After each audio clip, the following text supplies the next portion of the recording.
So I have 401.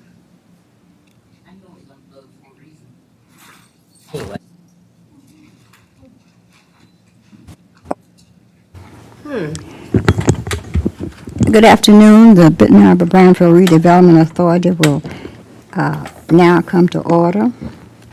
We have roll call. Mary Alice Adams. Present. Satana Warren. Present. Ivy Chandler. Here.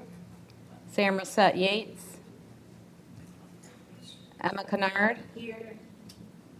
Paul Toney. James Bennett. Present. Barbara Robbins. Present. Emma Hall.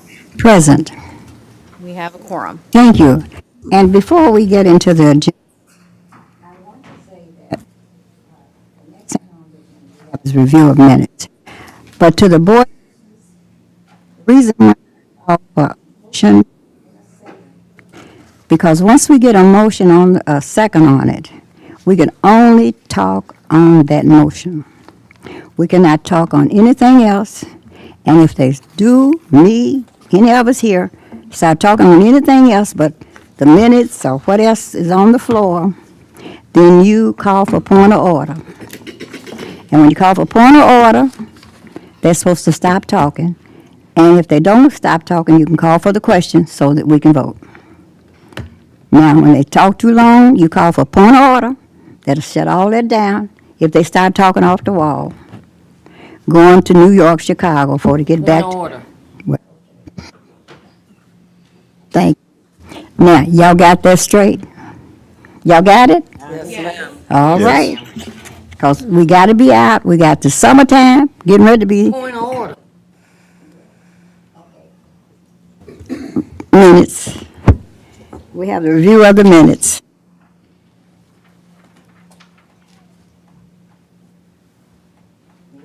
Motion. Motion to approve. Need a second? Second. Been motion and second. Now, are there any questions? Concerns? Corrections? Hearing none, roll call.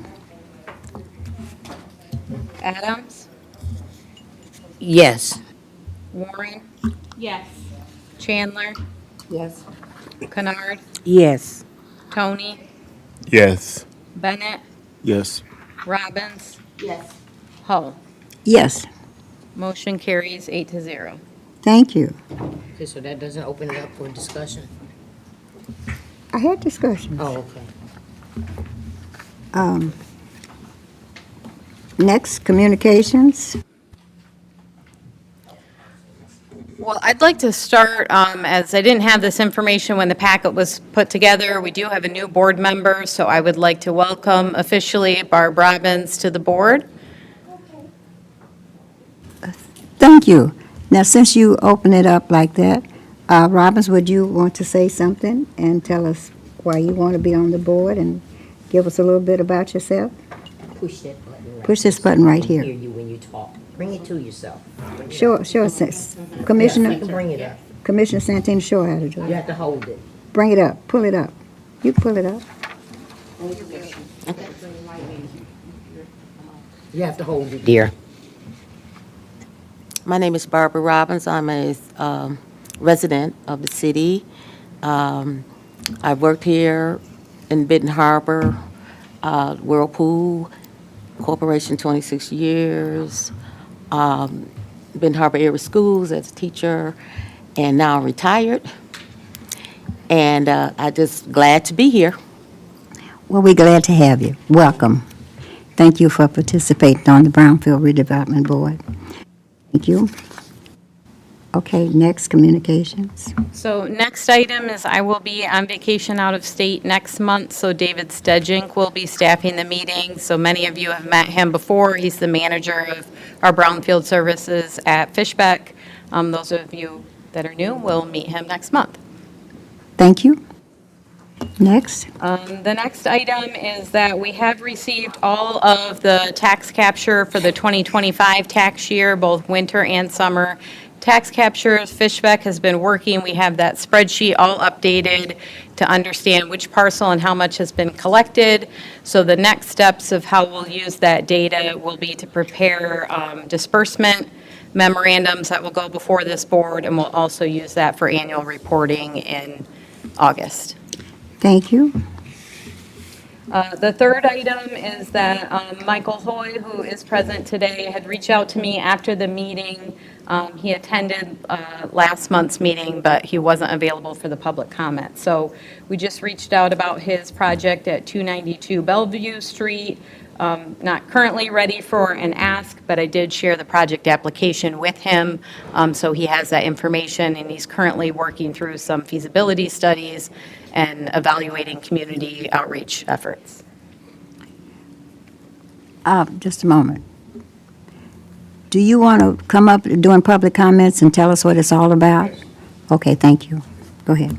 So next item is the MECC conference. Member Adams shared she wanted to make sure the board was aware of the Michigan Environmental Compliance Conference, and that is held June 9th and 10th in Lansing. And essentially, that's a conference to kind of understand what different Michigan regulations, safety issues are. I've never been to this particular conference. My understanding is they have some training sessions as well as some vendors. So sharing that information so the board is You want to aware. talk about it? I would like to ask. Okay. Thank you, Chairwoman Hall. I'd like to ask our consultant, Ms. Teresa, if in fact we can see if there is any members that want to go and if there's a package deal, if there's a cost incurred, and I'm sure there is. So what I have listed here is the government rate, so that's already a reduced rate compared Okay. to just a regular citizen that wanted to attend or consultant. I'm not aware that there's any sort of group rate beyond that. So I think it would be this, it depends on if you want to go to both days or just one. So the government rate is $200 for the full conference or $145 for one day. Oh, wow, and that's per person. Yes. And of course, that's not including anything else, just registration. Yes. Okay, so can we do this so that it doesn't cost us too much? If there's anyone that would voluntarily like to go that can gather some information and possibly bring it back to the rest of the board members, if it's something that we can utilize, since we're talking about having a retreat, it just seems like it's something that would make sense and to keep us from spending too much money. We don't need to be missing out on anything. Just like I'm surprised that we don't have something in the form of job training on here, but maybe there is, and we haven't gotten to it yet. But yes, I think that's a avenue that we need to look at if there's a member that would like to go and gather some useful information and bring it back to share.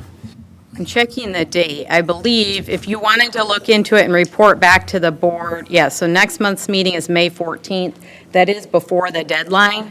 So you could look into it and report back to the board next month, and that would still give time if someone wanted to register. Okay, that being said, is there anybody that's listening that may be interested? I'm always interested in learning new information about what we're doing. So if I were able to get the time off, I'd be interested in going. Okay, so we don't have to have a meeting or be going back and forth in an email. If you could have that conversation with Teresa and set something up when you check your schedule? Okay. Thank you. Appreciate Okay. it. Thank you. Next, Teresa. Chair, I do have one additional item that just, communication was just received yesterday, so it's not on the agenda. The city clerk reached out to me. This was shared with her. There's a Brownfields 101 training session put on by Cornerstone Development in partnership with SME. I just printed a couple of these out. There is a cost to this, and this board has already done Brownfields 101 training, as well as we're preparing to do a retreat, which is a deeper dive. So I'm not sure it's worth paying the money to go. That being said, maybe you send one person, it's not a high cost, just to make sure there's not something shared there that's different than the training that you're already receiving. So I wanted to just share this information that was received. So I'm sorry, I didn't print enough for everyone, I printed a few. So this is April 22nd from 3 to 5:30 PM, held at the Welch Center. The cost is $33.85, Okay, and it's a Brownfield 101 training session. Okay, Miss. okay, thank you, Madam Chair. We've had a one-on-one, and I don't think that, Maybe our new members. I'm would benefit. confused. I'm confused because I think that we can benefit more from the one we just spoke about. Up in Lansing, talking about the changes of the laws and stuff and what we can and cannot do. I think that would be something that would be more valuable. I recently just saw something like that and previewed it with Cornerstone out on somewhere, and you had to have you had to register or something. Yeah, there is a registration. I can Okay. forward on what I received from the clerk if Okay, anyone is so, interested. and I mean no disrespect, but I think that Cornerstone being within the city of Benton Harbor, and they have something that's valuable for us, to us, working with us, is just like the thing that I just saw in regards to that, as previous co-chair of Planned Economic Development for 8 years, holding properties from going over to the county, that Cornerstone is taking charge of that. I don't know. We'll get to that, though, some other time, but that's part of what was set up for job training. I think that if Cornerstone has something valuable, they need to be bringing it and giving it to us without a charge. And that's just my opinion. Thank you. Okay, you, Have a comment. I think this, Fundraising we have several new members problem. on the board. they can speak for So- themselves. So just to say that we shouldn't dismiss this out of hand, it could be valuable information for the new members. On the Yeah, I just wanted the board to be aware you've already received this training through Fishbeck, and I can happily share those slides with any new members, and we also have an opportunity during our retreat. That being said, I'm not familiar with this program, so it may be worth sending one person to go just to see if there's anything different. Okay, thank you. Madam Chair, Yes. just very quickly, was that 33 per person? Absolutely not. $33.85 per person. Yes, I like to attend. So I can attend. Yeah, I will absolutely share the information with you. Just a question, that's in Three Rivers, isn't it? It says the Welch Center on Empire Avenue in Benton Harbor.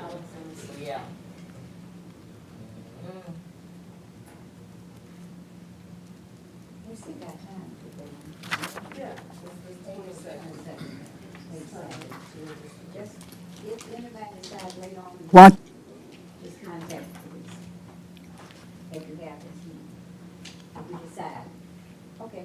So that's all the communication items, so that brings us to public comment.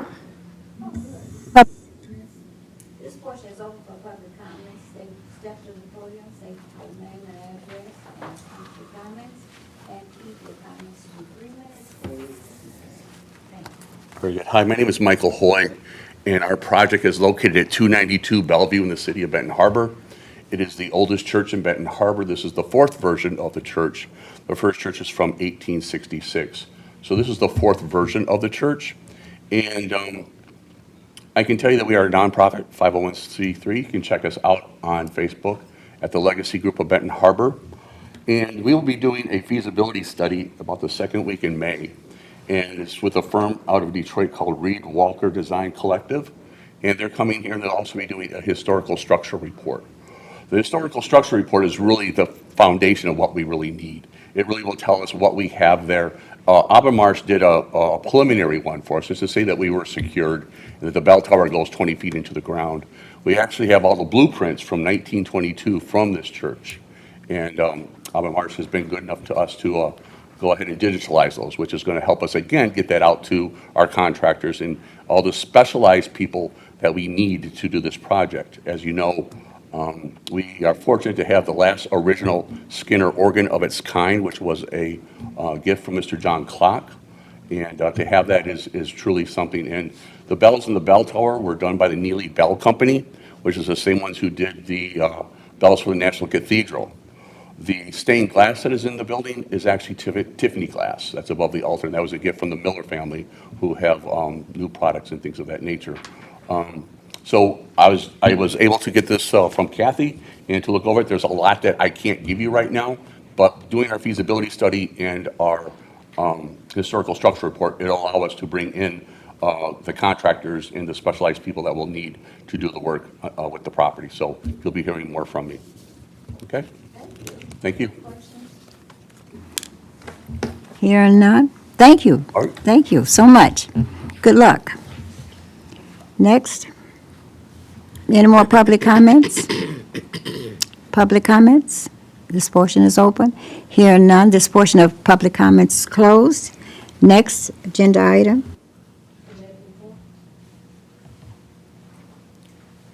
We don't have any committee reports, so that brings us to our financial Treasure, report. Treasurer's report. Finance. So that should be pages 5 through 7 of your packet. So looking at the balance sheet, we have a balance in your checking account of $777,462.07. Again, that does include the tax increment revenues that will need to be paid out to developers. So we'll be working on those disbursement statements. In the money market account, which is your LBRF, you have $171,810. Looking next at your statement of income and expense. So again, that has the current month of March on the left and then shows year-to-date with the fiscal year starting July 1. So you can see the property tax revenue that's been collected year-to-date is a little over $282,000. None was collected this month, but you did earn interest. And we have our monthly expenses shown there of Plant Moran for $575 and Fishbeck $6,072.15. So you can see again for the month of March, we're spending a little more than we're bringing in, but we're in a positive net balance year to date.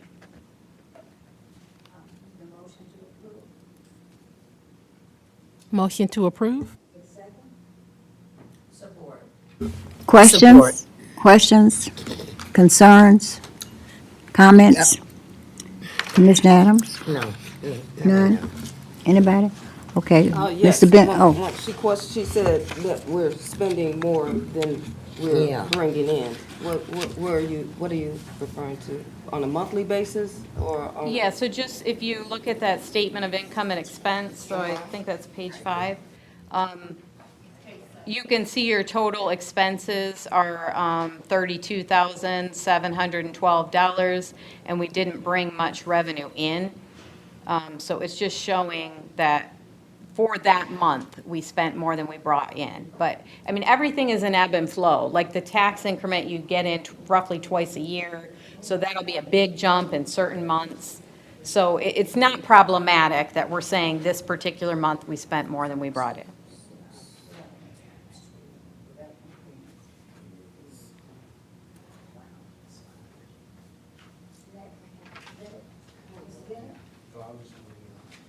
I was going to ask the same question. It's been answered. Thank you. other questions, comments, concerns? Okay. City Manager, Mr. Little? Thank you all very much. I just wanted to make you aware, the city is having a challenging time right now financially with things, and we're getting a lot of discussion about illegal dumping on lots and alleys and stuff that we frankly just don't have the money to get it picked up and disposed of. And I anticipate we'll be making a request to you all for some of your 5% money to enable us to do that.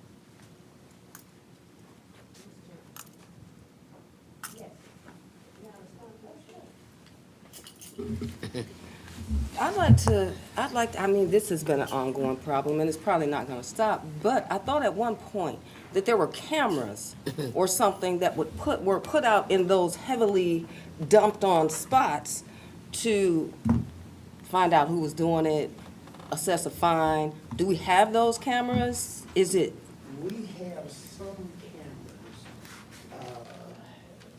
Initially, there was a lot of misunderstanding because we bought cameras 2 years ago that Whirlpool helped to finance that were specifically for cameras to mount on the light standards over the streets so that they could track traffic that's coming through that may have been involved in something they shouldn't as they're leaving and going out. But that was only on those streets. Our problems are occurring in neighborhoods. And the best we've been able to do, because they won't give you grants to buy cameras. We may need to request some help on those too. You have to do it out of other funds. And we bought, I believe, something like about 12 these cameras they put out, like deer hunters put out and so forth.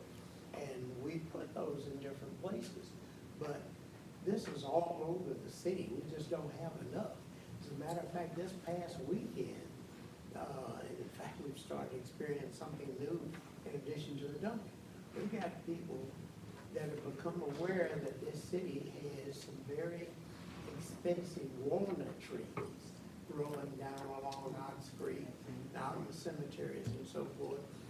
This weekend at night, somebody went into the cemetery up here on Territorial with a big end loader and truck and went in there and cut trees and hauled them out of there, damaging a lot of headstones and so forth. Now, we had a camera in there, and we're getting those pictures on those. And the reason we had a camera in there is that somebody had done that about 2 months ago. And we figured they may be coming back. But we're going to publicize those to see if somebody can help us identify. are But- those cameras that we have for the dumping areas being monitored? Are the ones that we do have? I mean, maybe we don't have enough in every area, but we do know those heavily dumped areas. I know a couple of them right off the back of my head. That there were cameras. Are we monitoring them? We're monitoring them when we see something new that has happened. Once again, we've got about 10 of them. We got dump sites in the neighborhood of hundreds all over the city, and alleys and on. Somebody has gotten a list of what are the city-owned lots and are deliberately dumping on city-owned lots so they can run around and pretend the city's not taking care of this lot, so why can you enforce other people and that kind of stuff. But the cameras we do have, we don't have anybody that's sitting and monitoring and looking at them continuously. But when something does occur, and we've got one in that area, we get that camera and we download it and look to see what was on there and what's happened. And that helps us some. Madam Chair. We need a lot more of that kind of activity. Okay, thank you, sir, because I would personally would suggest if we can assist you with hauling away, we could certainly assist you with cameras to prevent. We would certainly appreciate it. We may have to do some research. Yeah. So you can always use your funds for brownfield eligible activities. Okay. And 5%. If I- Thank you. So, I think Cindy. I was. Oh, you was next. yes, ma'am. Commissioner Adams. As a previous commissioner, we fought this quite some time. And it made sense, especially during tax season. Benton Harbor has more trash than outside communities that go to the landfill. I've been begging for years, can we at least help the residents, the ones that we're always trying to tax? Put a dumpster in each ward to allow them to dump their stuff. Now, just recently, another solution came up that I really think that we should entertain, or at least the city elected officials should entertain. And that's in each ward, take a city-owned lot and have a burn day in each ward to allow people to bring the wood at least because we have a lot of dead and down trees and limbs and stuff, and I think that people will probably be more apt to come out and help instead of hurting our community, because some of us are really trying to clean up, but there's been some things brought to the city's attention that just like the mess that's next door to me, that's moving throughout the whole community, especially on Sherman Court. I'm not going to play a racist card about anything, but come on now. I mean, I think it would do us best to put a dumpster in each ward, at least twice a year, and to see what that costs, because I don't think cameras are going to do it at this point, unless we help each resident get a Ring cam. And I think that would help to curb even crime.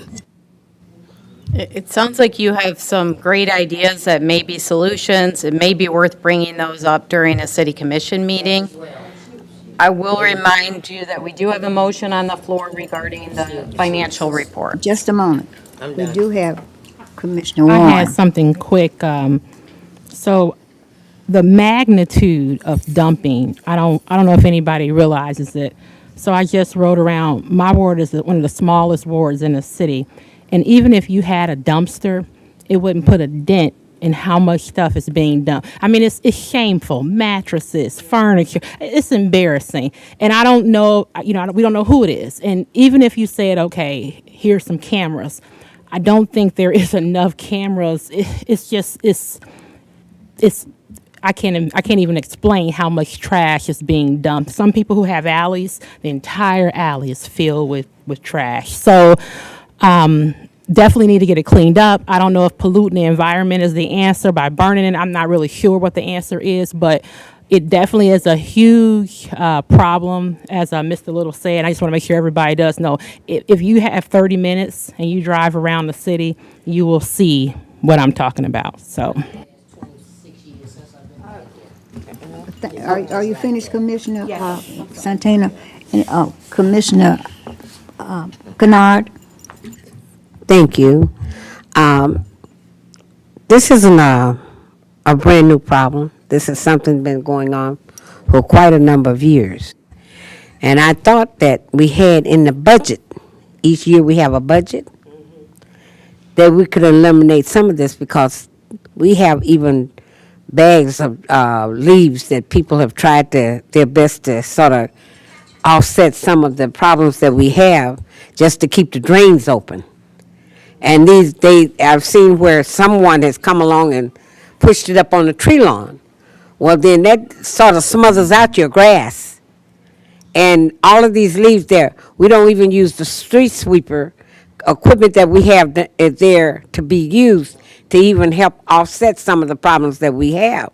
So I'm trying to see, where do we really become creative enough is to get to the bottom of the problem that we have, because like I said, it's not a new problem. This is something been going on for years, and I did hear the report that it's costing more for dumping and this and that and the other. But when the budget is out, it should at least make a dent somewhat in what we have going on here. So I think it's up to the management to be creative in dealing with this. So ideas have been thrown out there. It's just see which one works the best.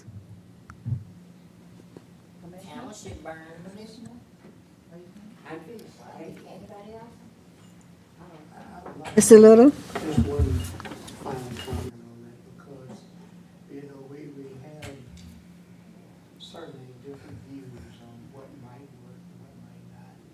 But I have to deal with it on a daily basis in terms of what it actually costs, what really happens, and not just conjecture. You may not be aware, but back in last summer, we had a situation where we were doing enforcement on an individual that was doing some stuff in downtown, and you called Eagle to report that the city had a huge pile of trash and stuff at its public works site.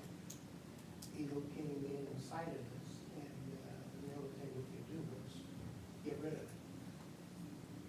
Getting rid, first off, that pile had started back around 2008 or 9, before even the emergency managers came in. And where the pile was coming from is when our public works people pick up regular trash out of they put them in a packer.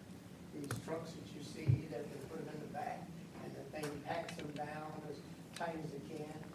That never gets on the ground, that goes straight to the landfill. But when they're trying to pick up out of alleys and off these lots and things, that's going in small trucks that can't pack it, and that's where they have been dumping it. It cost us $45,000 to get this stuff hauled out of there. And still we were at risk of getting fined, but we did it quickly enough that we didn't get fined. But trash has gotten to be big money. Last year, beginning of the year, I started looking at what we were paying for trash. It was $50, about $55 a ton. By June, it was up to $65 a ton. By the end of September, it was I have 80. respect. And at the end of the year, we had also taken on a surcharge. I'm gonna let him talk, just because I need to hear this. I need to hear this. You know what I'm saying right now, wait a What's minute. going on right now in terms of the cost of gas and whatnot? Yes. The surcharge is going high. Okay. So what I'm saying is, Respect the city manager. He's gonna respect a you. lot of these people dumping It's this a stuff point in of these respect. lots. They've gotten paid by people to clean out You're their right. bases and their basements and stuff. They're sticking the money in their pocket and dumping it on city lots. And a lot of the people are seeing them Right, and not saying anything. Because their attitude is, let the city pick it up. that's right. Thank you, Mr. Little. All right. Okay, just very quickly. You have, he has his hands up. I was gonna say, maybe as a way that we could incentivize individuals that see something, maybe a reward, see something, say something. So, I don't know where we could, $100 or whatever. I mean, we're not the only community that has a trash issue. And I don't know how other communities may deal with it, but even if we pick it up this year, what's going to happen next year and the year after? So I think we have to be creative and try and figure out a way to address the issue, whether it's stiff fines, whether it's offering rewards for the citation or conviction or something that, the people can, if I'm going to get $200, yeah, I'll tell you what plate it was, long as it doesn't come back to me, you know what I'm saying? And we can prove it, but even if they take a picture of it, take us a picture of you see them dumping or something, so to kind of incentivize people to report this, because this is just going to be an ongoing issue indefinitely. So, that's all. If I Thank may. you, Mr. Okay. I'm sorry. Thank you. Thank you, Madam Chair. It's been a while, but I used to have a problem with, the township offers their residents tickets, I think twice a year, to take their stuff to the landfill. We've never done that, okay? But we can tax Benton Harbor people. Yeah. I think that, well, actually last year, I had some guys that I was paying to actually, some old wood and stuff that was out back and bricks and stuff. And they utilized what they wanted that was, anyway, they went to burning the wood. Somebody called the fire chief. The fire chief told me that you can, Commissioner Adams, as long as it's out in the open and you build a pit. And I think that that's what needs to happen. We ride out in the township all the time and smell smoke burning. Wood. And we're specifically talking wood because I'm looking at the community as I ride, as I have for a long time. There's some people actually cleaning up. And so you would have had to see the past to know the present. There's some people actually cleaning up, and I think that a lot of the down trees, wood and stuff, in each ward, a big, large portion to build a pit and get to burning this in each ward on different days to allow a truck, a fire truck to be present. And I think that that's one way to curb it, but I don't know anything. I don't know how to think outside of the box. But I do have a problem with the money that we spent on tearing down some houses, and most beautifulest house that sits up here on Highland with the mess that should have been included with the 170-something thousand that we spent, because it's sad that a person like that have lived here and paid their taxes and purchased the property on one side that they're paying taxes on, to want to get up and pack up and leave. We would lose a taxpayer. I mean, somebody would probably purchase her home, but that hasn't even been cleaned up yet. I mean, we got to do, I mean, this is a twofold thing. I mean, it needs to be cleaned up. It couldn't be my house. Thank you, Commissioner. Thank you. We talking about the finance. Yes, that's what our And Mr. discussion Little should asked be. for us in the future to think about this. I think that we having more houses coming in. They're building houses, more people are coming in. You'll have more tax that you can capture when you get your houses built and people coming in. And we got people bringing residents in. Right now, we're not having a lot of tax. You can do more with the general fund. He's not getting a whole lot of money in the general fund right now. Right now, the city's in a downtime. I suggest that we do need to, that's what we're put here to do. We do need to take our monies and help the city to do what it needs to be done when it's down. Now, when properties go back on the tax roll, they may not need us as much because we're building houses, people coming in, we want to build houses on these empty lots to build our tax roll up, but we don't have anything, as far as I know, in the general funds to be able to do anything with what we need to do. Now, how he should do it and how the city should do it, you take that to the city hall. But right now, we're talking about, do we want to give him that money eventually or not? So we'll have to think about it. He just come to us to ask for it. Yeah. So I think we need the housing. We need housing so we can get our tax money in so the city can have some money in the general funds. We got a lot of empty lots. We need to get housing and people on the tax roll to pay the city some taxes. So that's what I see. We got So- something on this, on Yeah, the, just to be clear, we're not talking about any requests right now No, when no, we're I about just to do a said- roll call. Yes, I It's just said when the simply time on comes. accepting these we March just wanna financial think- We want to think statements. about it. On these finance. Yeah, I just want to be clear, when we do a roll call, that's what we're voting on. Of course. We should have said point of order a long time ago, huh? Yes. Per chairwoman. Okay, thank you. Roll call. Robbins?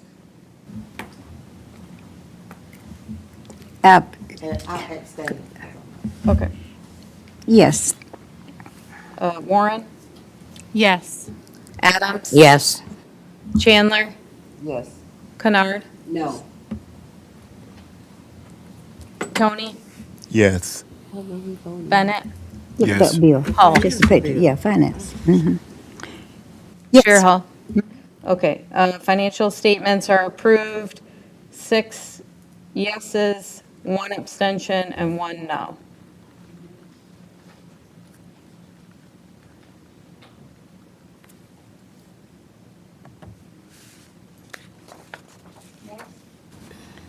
That brings us to our payables listing. The only thing we have on there are our standard invoices for Plant Moran to prepare the financial statements, and Fishbeck's Brownfield Advisory Services for the month of March.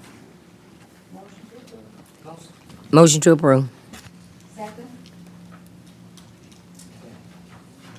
Second the motion. Discussion. Concerns?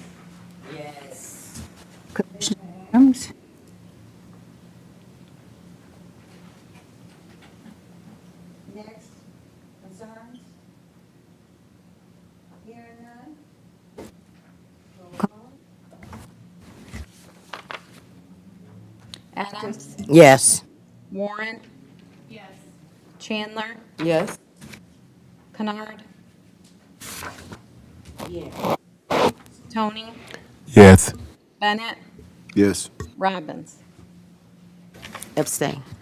Okay, motion carries 7 yes, 1 abstention, 0 no's.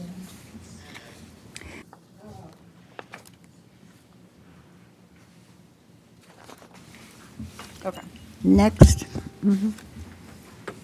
All business? So the first item on our old business is the board retreat update. So the board decided they would like to have a full-day retreat, so 6 to 8 hours, to be held here at City Hall. Mr. Little did look into availability dates. So looking at our first availability in, if we wanted to hold it in the month of April, I did share this with the board so you could check your calendars. Those are April 24th or April 30th, and then if needed, Saturday, April 25th. In speaking with Chair Hall, she also indicated that perhaps we want to consider something a little bit later, especially if we wanted to invite other members to attend. So I guess I'll start there and see what discussion we have. Commissioner Madam members, Chair. they need to come. Madam Chair. This is Okay. They need to know about Brown. Is that it? Yes, for now. Okay, April. I forgot just that fast. When was that, Lansing date for the, I think that was June 9th and 10th. okay, so, that's school out and vacation time. Want to be respectful of those with children that attend summer activities and stuff like that. But I think that, gosh, but that's a couple of months out. It would be nice if it was after this Lansing session so that whatever member goes can bring us back whatever information that changes. I would also like to say that I wish that some of the members would check the state's site because there's, for 4 years, I sat on the state legislative committee of the, that dealt with a lot of legislative issues, and Brownfield was one that I was fighting for. And I guess a lot of other communities in Michigan were too, because I've been a lot of other meetings outside of that one. And these have been a lot of issues that have come up. And for somebody to actually look at sitting on that committee would be helpful and push towards some legislative changes of more things that we can do, like with Brownfield funds that we capture. Because I guess we real strict with Act 381 when somebody else wants something, but not so much as when I just think that we can work on some form of changes that will help to bring about some form of job training for youth, the ones whose futures that are at stake that we sit and make these decisions for, because if it's not for them, what are we doing? Period. So regarding the dates listed, I could attend at least some of the retreat on the 24th of April. The 30th, I am out of town for a youth career development conference, but I could also attend the 25th. So those are my comments regarding the dates listed.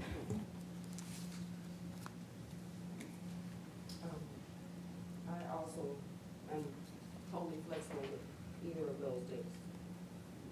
Any of them, actually, I'm able to attend. Commissioner Kennard, So am I. next. Mr. Bennett? Would you know the time of day? No. To it. Well, I mean, if we're doing 6 to 8 hours, I don't know, perhaps we start at 9, we could start at 8, but I mean, it would be a full day event, Oh, what we were looking at. okay. I got, I can work with it. And then just a reminder, I don't know if I stated it, but the board decided they wanted the focus to be two things: Act 381 compliance and also developing a strategy for the use of your existing LBRF funds. When did we decide that? Last month. Last month. Were you here? I was here. Mr. Bennett? Well, sometime we be here, sometime we. The focus of the retreat will be on Act 381 compliance and developing a strategy for the use of existing LBRF funds. Since the beginning of this process, is it okay? I'm sorry. I've been asking for a list and a tour of brownfield sites A list. in the city. And that's not a consideration, or is that possible? But that's where Don't speak out of turn. Mr. Bennett, do you want, Mr.? he busy. Okay. Tony, Commissioner Kennard? 24th or the 25th. Yes. Either one will work. That's- Commissioner Kennard? Commissioner Kennard, didn't you have your hand up? No. Okay. Tony, you okay? Okay, so not the 30th, just the 24th and 25th? Yes, but the majority, I don't have to punch the clock anywhere, so I can. So you can do any of the dates? I want to get everyone's, and then we, Now, when we get notice? No, you're not. Is there No, some kind don't of speak for me. reminder? oh, absolutely. Okay. I can work my schedule with whatever the majority has going on, but I would like to say that I would think, in times past, it was our consultant that set up things like this, and Mr. Little has his hands full with city stuff, and, I mean, I'm Correct. just saying. Fishbeck is preparing the whole agenda. Okay. No, I I'm just talk- I'm asked talk- Mr. no, no, Little no, to no, let no. us know when City Hall was No, available. no, no, I'm talking about a tour a tour for the city. That's what I was talking about. Of the brownfield. Of the Brownfield brownfield. site. Also, the maps and so forth. Yeah. That will help to identify the areas that you're talking. Yeah. And then I'll We get just them to- okayed 600. Did you get the floor? I mean, we can add a tour to that day if everyone's going to be together. We had a Yes. survey and talked about it last month, so I'm just Don't going speak off out of of turn, please. what was voted on last month. But if we want to add that in, I think we should decide tonight, just to make sure we have the agenda planned accordingly. Also, I think it would be great, there was some discussion if we wanted to invite other folks, whether that's state legislators or Eagle representatives or anything. If we want to, perhaps that goes into our decision-making of dates. If we're like, we want to pick what's best for us, we can certainly invite them and let them know. If that was important, then maybe having a little bit more time. It was not something that was originally suggested when we did the survey. I'm just bringing up now, I know when Chair Hull and I spoke, that was something that she thought might be a good idea. I think if we're going to put on a training, it shouldn't be just thrown together in a 2 or 3 days' time. We want to take time and get the people here so we can ask the questions.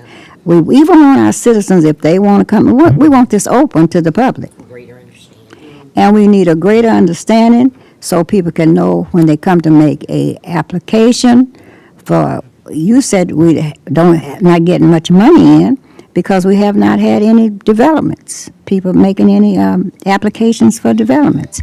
So we need to have, I say, we need to have time to plan it. This is April, and I don't know what you're going to put together, and as Commissioner Adams said, you're going to be responsible for putting it together. What you're going to put together and how many people you're going to have there to give us some good, solid information, and we can ask questions outside of Fishback, because I think we need some people from state to come in. Well, these people have calendars. They just can't throw out their calendars and come, because we say come on the 23rd of April. We should, first of all, find out who we want to come, what we want there, how much information we want to give out, and what kind of information we want to give out for training. Now, we ain't gonna go up there and just say this is Brownfield, and then you can put in a Brownfield redevelopment application if you want to do some building in the community. So, but if you, I think it's too quick, myself personally. But if the board say they want to come on the 23rd of April, and here it is the 10th, you got 13 more days, go for it. I may not be there the next. So two things, one, I kind of heard some discussion talking about like community input from citizens. I feel like that's a separate event that is also valuable, but that would be a community outreach event. This is designed to be board training. So it is held in the public, just like this meeting is a meeting of this board, and public is welcome to attend so they can hear all those discussions. But that one wouldn't be seeking public input. That would be a separate event. If we wanted to hold, we absolutely can. The second point is if there is an interest in inviting state regulators from maybe Eagle or MEDC, I don't know about if state legislators would come, but we certainly could invite them, then I think you're absolutely right, Chair Hall, that if we try and schedule that 2 weeks in advance, their schedules are booked. So I think it should be determined if that's a priority. If you want folks to attend and provide training outside of Fishbeck, then we may need to consider a little more lead time. Commissioner? Yeah. We have 3, 4 new members on board right now. With you as our Fishbeck, as our, you're consulting us, you're supposed to have all the information we need to conduct Brownfield business.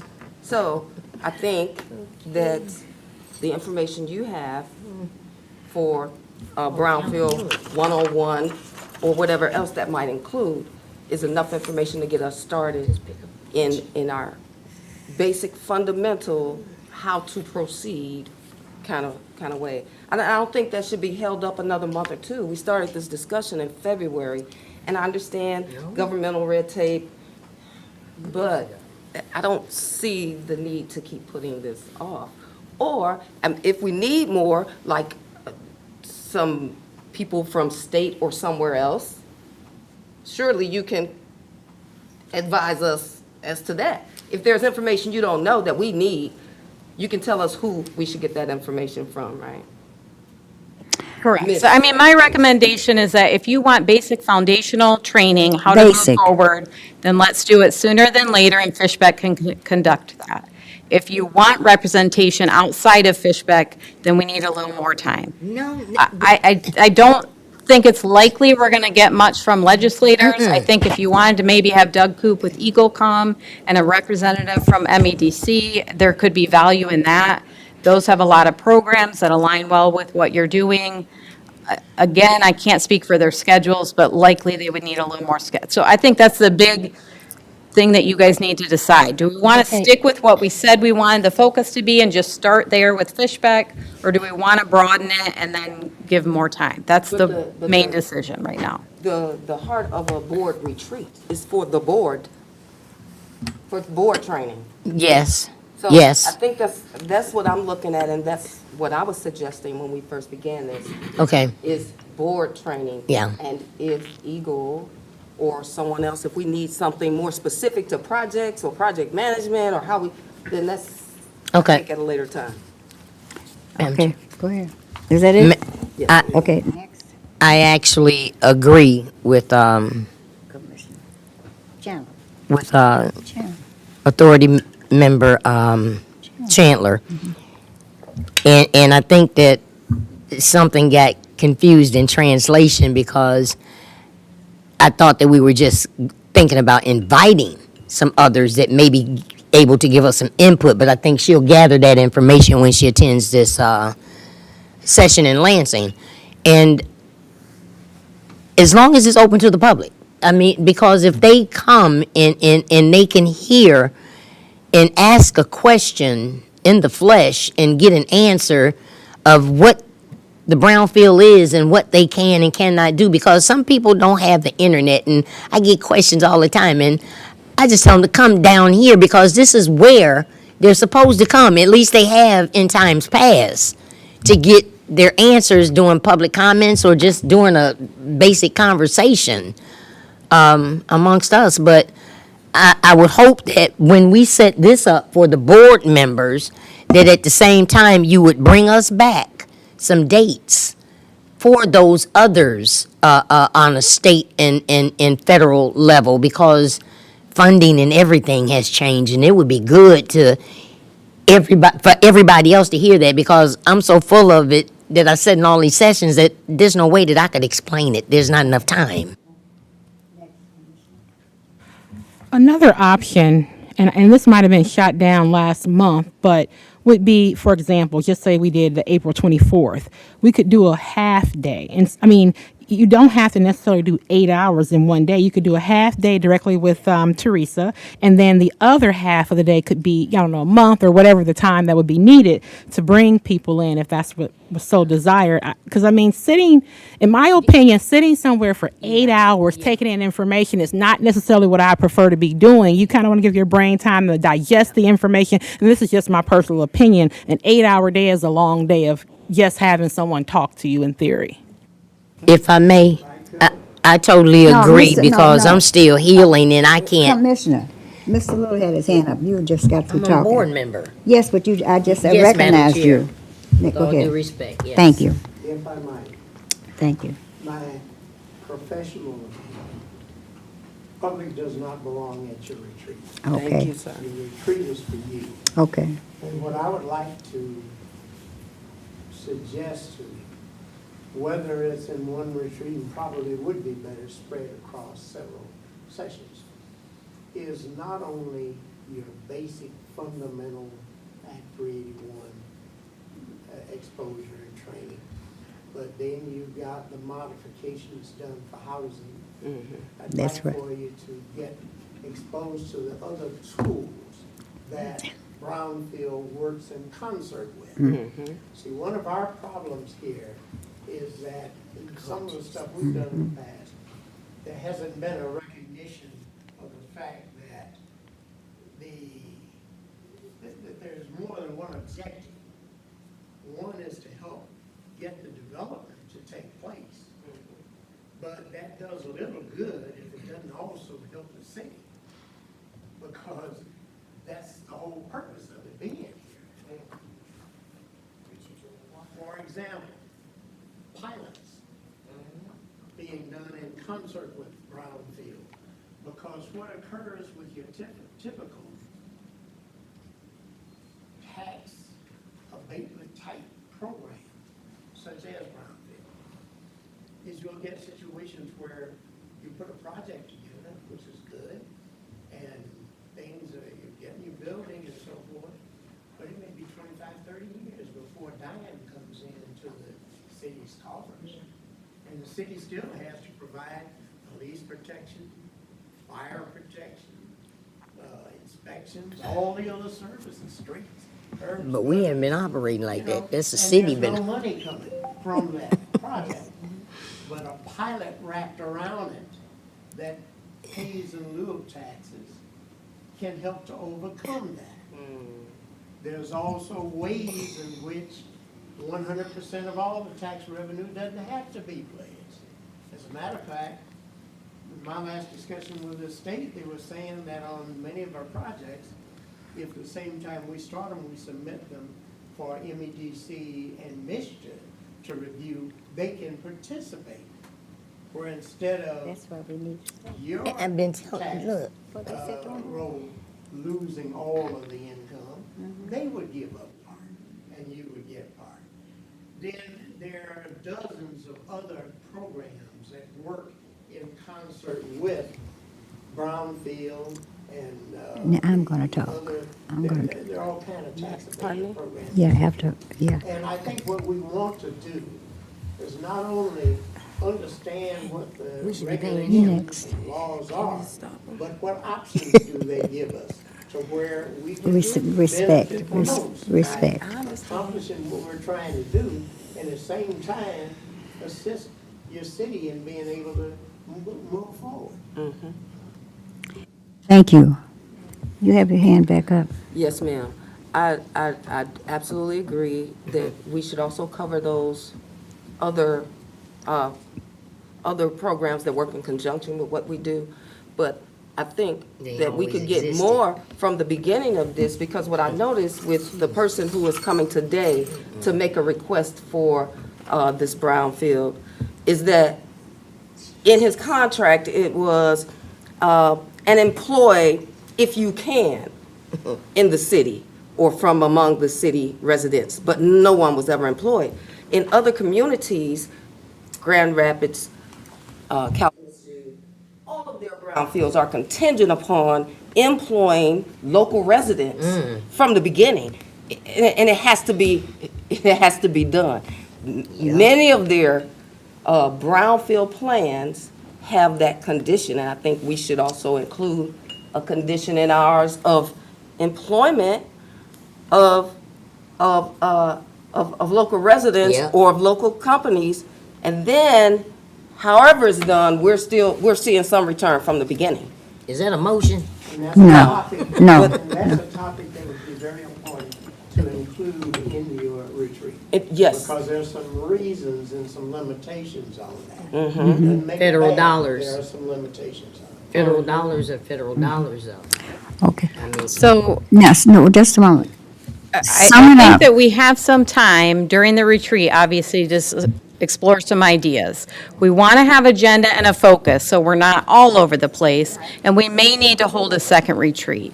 But so for right now, I think we should pick a date that we want to hold and decide for sure, do we want it to be half-day to start? Originally, we had said 6 to 8 hours. But it sounds like what I'm hearing is, let's start with Fishbeck presentations of what we've already agreed upon and go from there if we need a second date. with all due respect, Madam Chair, Yes. I would recommend, I would second, a half and half. I mean, given, I'm looking and I'm not the oldest, I don't think I'm up there, but, healing too. A half day. And I have my times where my body just doesn't function as it used to, with chemo and radiation still in my body. So go back, take a poll, how many wants a half day? Okay, do we want to say a specific date? I heard a lot of folks mention the 24th. Also heard mention of the 25th, which is a Saturday. That's not Fishbeck's preference, but we will make it work if that's what the board needs. And I think some folks were also fine with the 30th. So maybe we could go through and say your preferred date and whether you want to do whole or half. You want to go vote that way? It's been said that some might want to go half, 4 hours. Some might, we said 8, but now, take a poll. Who wants to do 4 now? Okay, are we just voting on hours or also dates? Just hours right now. Okay. No, just 3 asking. dates. Yeah. We've got 3 dates. Yeah. Can we say the preferred? Yes, the preferred Okay, date. Mr. Bennett, would you prefer 4 hours or a full day? 4 hours is fine. And what day? Either 24th or 25th, either one. Is it 2 days? Yeah. There's 3 were presented. So he said 24th or 25th, 4 hours is fine. So 3 days or 2 days? One One day. of those days. Yeah. Okay, next. Okay, Mr. Tony? I can do either. So, yeah. Any of the 3 dates? 24th, 25th, or 30th? It doesn't matter. No, And would you prefer 4 hours or a full day? 4 hours. Okay. I'm flexible. And with the hours 4 is fine with me. 4 hours, okay. Yep, I can go with that too. That's fine. Any day, half day or whole day is fine. 4 hours, whatever the majority say. And how about the dates? 24th, 25th, or Whatever the majority 30th? say. Is the 25th overtime for Fishback?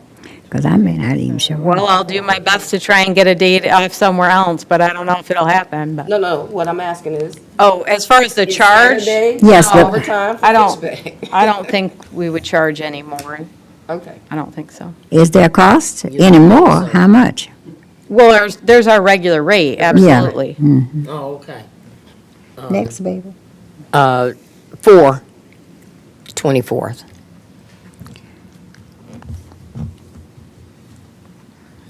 For 24th.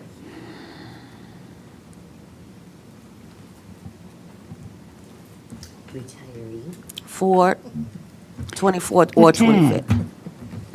We don't have the time yet. Okay, She hasn't. yeah. Okay, so it sounds like the majority is definitely to do the 4 hours. There's a lot of flexibility, slightly more for the 24th. So So let's do 24th. 24th for 4 hours. Do we prefer morning or afternoon? Oh, I prefer morning. I have treatments in the mornings. I'll let y'all decide, 'cause I may not even show up. Mid-morning? Mid-morning, 11:30 works best for me. What's the best Fishback? What time do they have? Any time? 11:30, we can do 11:30. You want to start at 11:30? All right. Works for me. Okay. And then I think we can, probably don't need a full lunch, but we'll absolutely have snacks.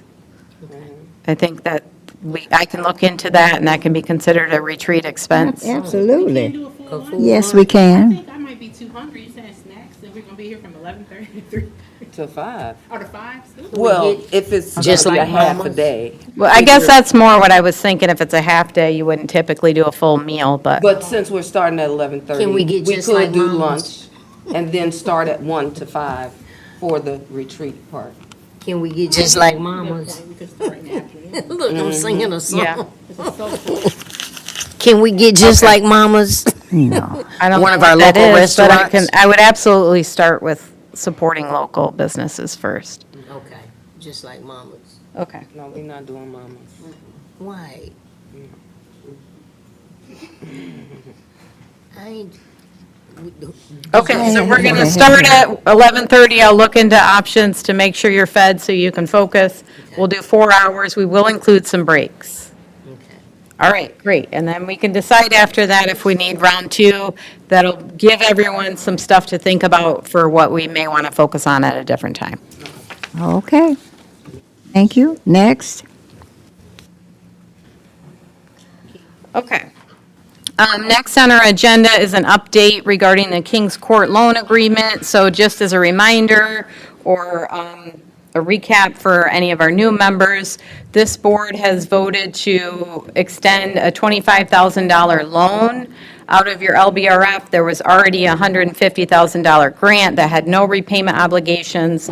This loan would be repaid back in 5 installments over 5 years with 1.5% interest. So we've had some discussion on what measures of loan security we could have for the board in case of default. And last month, we had talked about perhaps doing a confession of judgment, which I was not familiar with. So I did, Fishbeck prepared the loan agreement, sent all those documents to the lawyer. He's done initial review of them, and I met with him this morning. It's not his recommendation to move forward in this manner because he feels like it's risky to the board as far as having any good way, if there's a default, to actually recoup those costs. So if we did a confession of judgment, basically that says you're agreeing up front what the penalty will be, but he's saying in terms of actually collecting on that collateral or things, it's expensive, it's cumbersome, you likely would spend more money than you'd get back. That being said, if we want to move forward, he said he absolutely can review the agreement, provide us with a legal tight document. He recommends doing a personal guarantee, which would be not just the LLC entering, but them personally also signing that personal guarantee, and he would like to prepare that personal guarantee document. I did speak with Ms. King after speaking with the lawyer, and she said she would be comfortable signing the personal guarantee. So, Okay. We're still dealing with this, right? Yeah. Okay. But how is it he can give all of this information? He hasn't reviewed it. You say still has to review it? Well, he's reviewed it. He hasn't reviewed it in the sense of making legal changes to the exact language. He reviewed it enough to understand the parameters so that we could have our discussion. Okay, so his recommendation is that she signs off, so then we have a recourse to personally sue her if she doesn't pay, right? Basically, that's what we're saying. So now we can move forward. Yes, if that's what the board wishes to do, I told him I would get back to him tomorrow with what the board decided and say, yes, go ahead, if that's what you choose to do. Yes, go ahead and review, prepare that personal guarantee document. if I may. Thank you, Madam. Yes, ma'am. Thank you, Madam Chair. Okay, so he did get a chance to look at it, and we have a way, a option. And this is one of the reasons why I guess I've never met Mr. Dinas. Dinas personally. And I think that it would be good if he at least dipped in during the retreat or something and introduced himself to the board. But when we have grave discussions about stuff like this, I would think that we would put things like that, that you, as our consultant, would take those ideas that we give you and take them to the attorney and have them to prepare options so that it's no long and lengthy conversation about it, but documents should be here today. I mean, so we're voting on it to move forward. But just in the future, just to, we're trying to put things together as things change. And we're allowed to do these things now. And this has been going on for, over a year now. Anyway, I really appreciate that, knowing that we can move forward. So if that's a motion to move forward, then I make that motion that we have the attorney to draw up that document. Right here. Draw. You should I withdraw a motion. I withdraw the motion for other members to. So I was just going to say, if it's been recommended, if the Kings have said they proceed with it, we would approve it and proceed. So That's she right. could get the loan without further ado. Yes. Just to be clear, it was not recommended. But if you want to move forward, then this is the I'm path sorry for that not makes being sense. clear. I'm saying what the attorney recommended, per my understanding, you've already reviewed that with Ms. King, and she has agreed to it. So I'm saying if it's been agreed to with the with the recommendation, we should be able to quickly vote and move forward, so this is not held. That's what the motion. But I thought we had to vote for the new option that the attorney has. We should agree to it. We just tell him we agree to what he's bringing back to the board.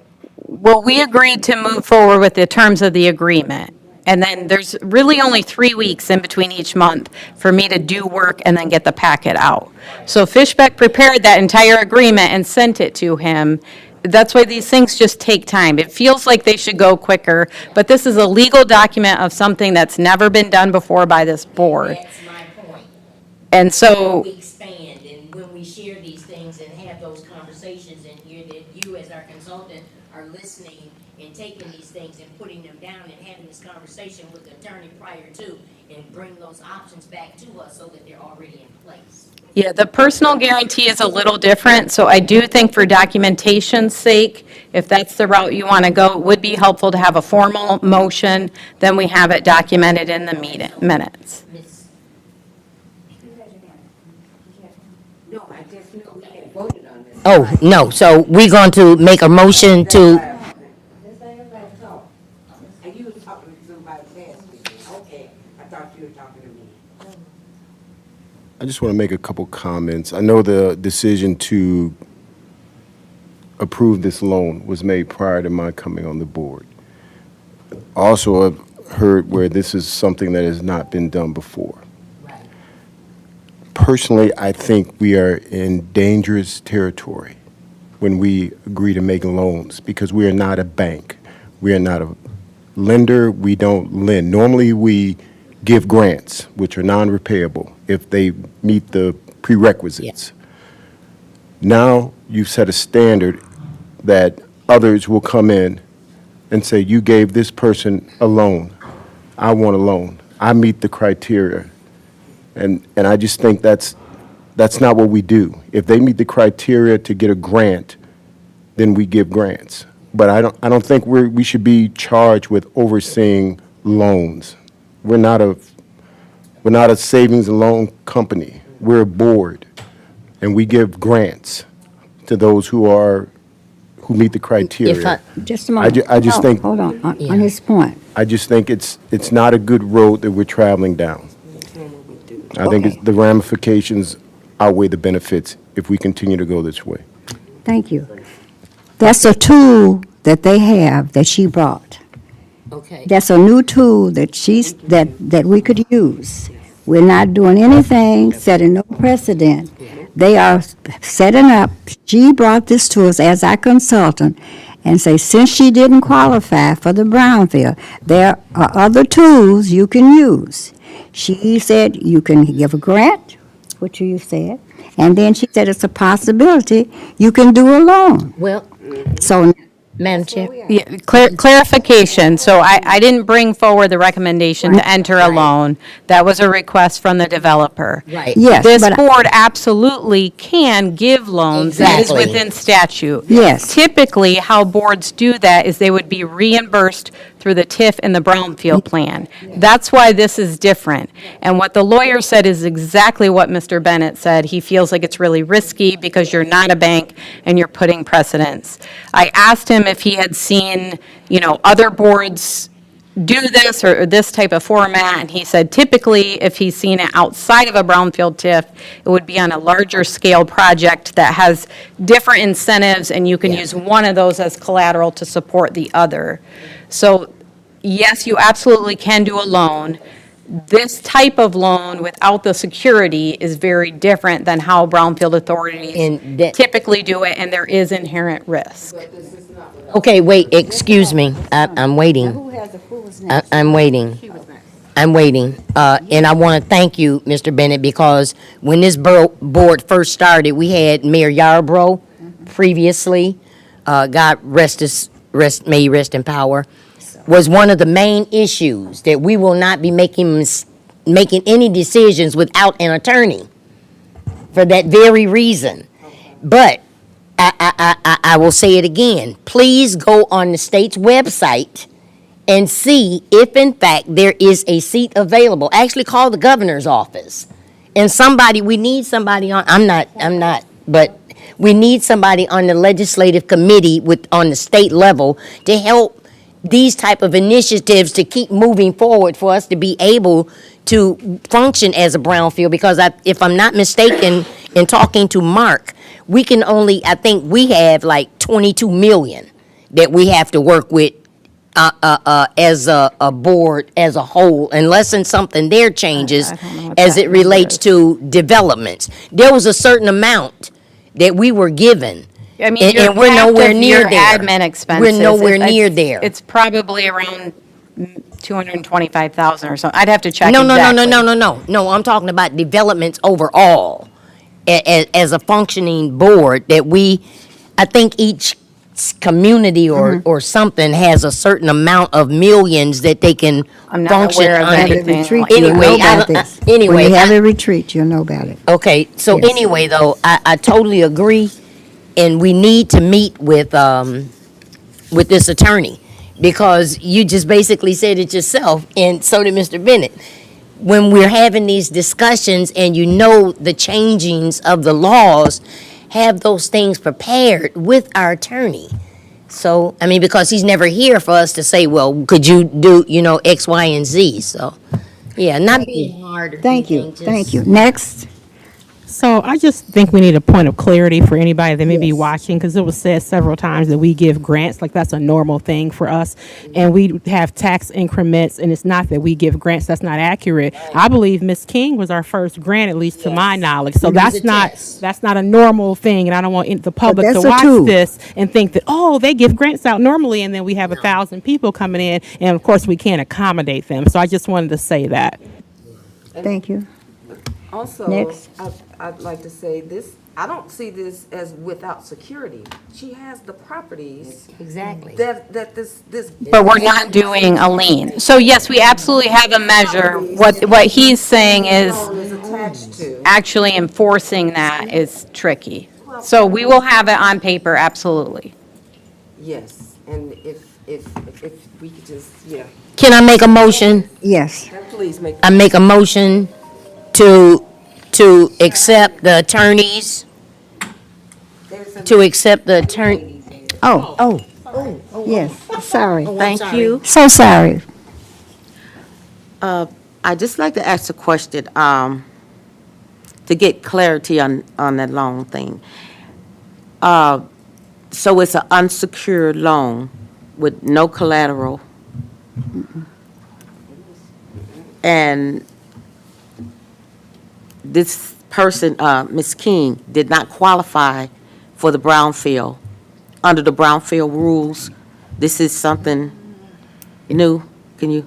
Great question, and you weren't here, so let me backtrack. It wasn't that she didn't qualify, and to Member Warren's point, the main way that this board provides incentives is through a brownfield plan. And how that works is a developer comes in, they put their own private investment into the property, or perhaps they secure funds from other sources, but that gets invested into the property. They do the redevelopment, they pay their taxes, and as those greater taxes are realized, this board is able to capture that increment through that brownfield plan, and they are reimbursed with their own taxes that they paid. So it doesn't cost this board very much money, with the exception of a little bit of administration to implement the plan, but this board can also get reimbursed under the plan. So that is the most efficient and most sustainable way for this board to provide incentives. So that's the primary tool that we use. We started with an evaluation. It was not that her project did not qualify. It absolutely qualified. There wasn't very much tax increment. So we said maybe it's not worth it. Although, looking back in hindsight, if we have another similar project, maybe it is worth it for just a little bit. Because right now, we're getting nothing, and we've expended quite a bit administratively. Gotcha.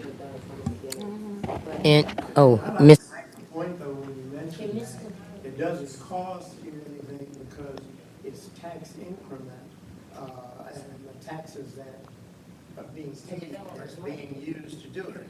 But those taxes are coming from what should ordinarily be going to the city, exactly. So it's not free money.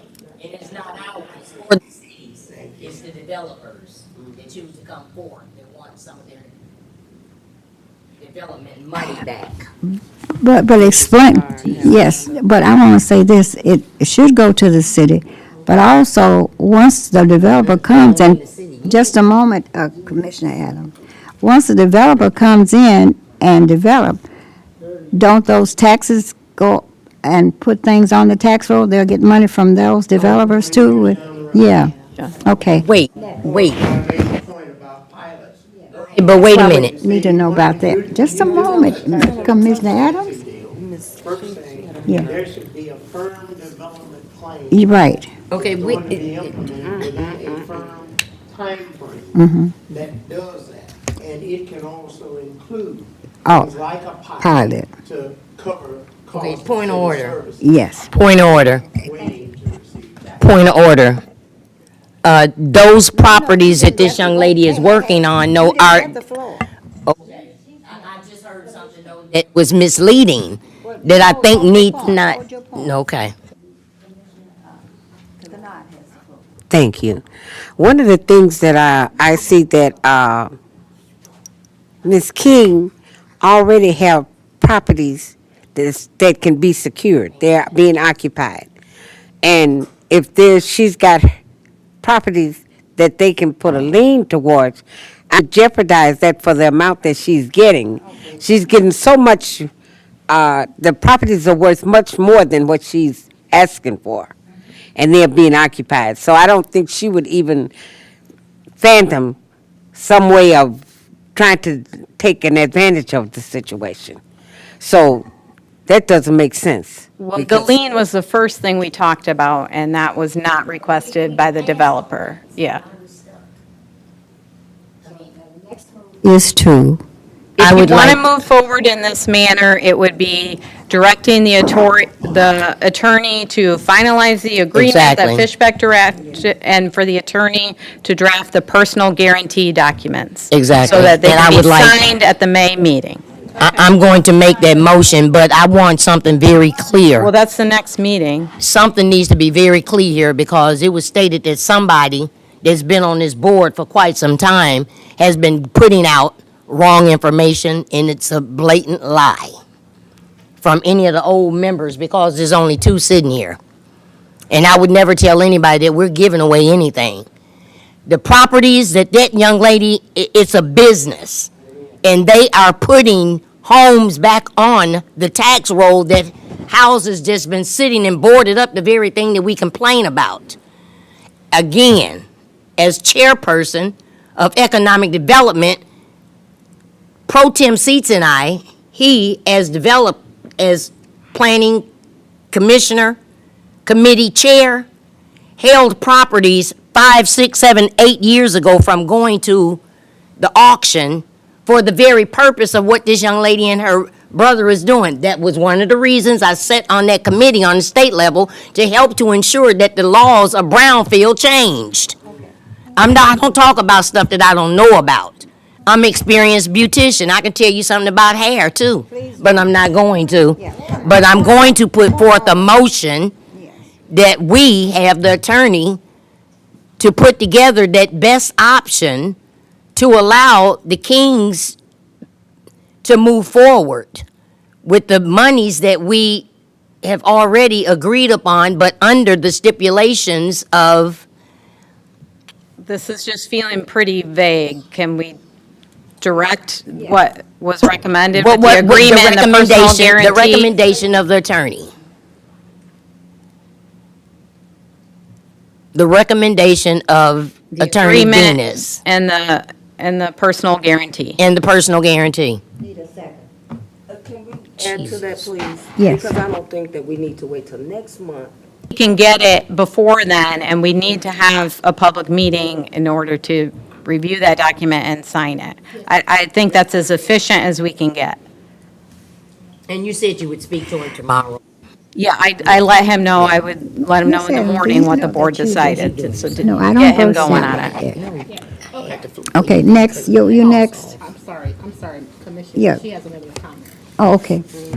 One of the things that I'm finding such a problem is this young lady, we've been working with her for, yes, you're right, too long. And it just makes no sense to me that I've never seen this much of a hold up with all the other developers that has come in. I know this is a new pilot and everything, but with her even coming forth with the little amount that she's asking for now, that she would be held up the length of time that she is for the small amount as to what she's putting up as a security to I cover don't for think that. she's putting anything up as a Isn't she, security. this is it would be a lien towards her. No, one that's of what her- we were saying. We are not doing a property lien. It is a personal guarantee. So I want to be very clear that any of this discussion in no means says we anticipate that the Kings will default. It has nothing to do with them as developers personally. It is protecting the authority as a best practice because this is a new thing you've never done before. That's why it's taking so long. It's Never done it before. no. Your Fishbeck is No. not familiar with this process at all. No. And I asked that lawyer the same, and that's what he said is typically, I've seen loans with being reimbursed with Brownfield TIF. He also mentioned incentives of other larger programs. It doesn't mean it can't be done, but it's not a routine thing. That's why it's taking so long.